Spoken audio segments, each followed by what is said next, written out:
Чувашия Республикасының гына түгел күрше Ширмешән, Аксубай һәм башка районнардан да җыелучылар шактый. Берәүләр тыңларга дип килсә, икенчеләре иҗаты белән таныштыруны максат иткән. Милли колоритлы күргәзмәдә чуваш милли курчаклары, чуваш телендә язучылар китаплары, кул эшләнмәләре.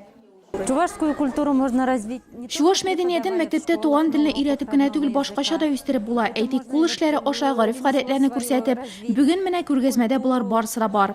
Все обрядами вот этими показывать.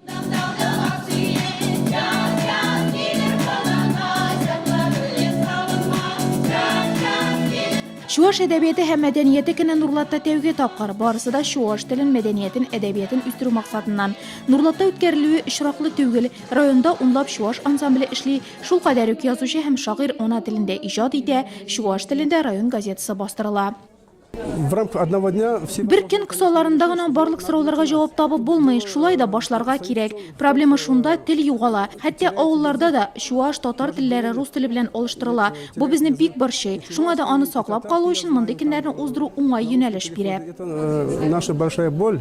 Чарада килгән кунаклар бүгенге көндә милли бизәкләрне югалтмау максатыннан нинди эш башкарылуы турында сөйләде. Оештыручыларның берсе Лидия Филиппова чараның эшлекле, нәтиҗәле үтәсенә ышаныч белдерде.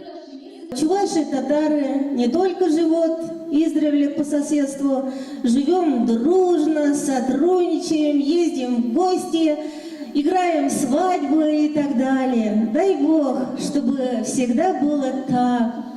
Чара чуваш милли көйләре, биюләре белән үрелеп барды. Биредә шулай ук Дуслык район газетасы каршындагы Радуга әдәби берләшмәсе һәм чуваш язучыларының Родная Волга журналы активы арасында хезмәттәшлек турындагы килешүгә дә кул куелды. Ул телне саклап калу һәм мәдәниятне баетуда мөмкинлекләрне арттырыр дип көтелә.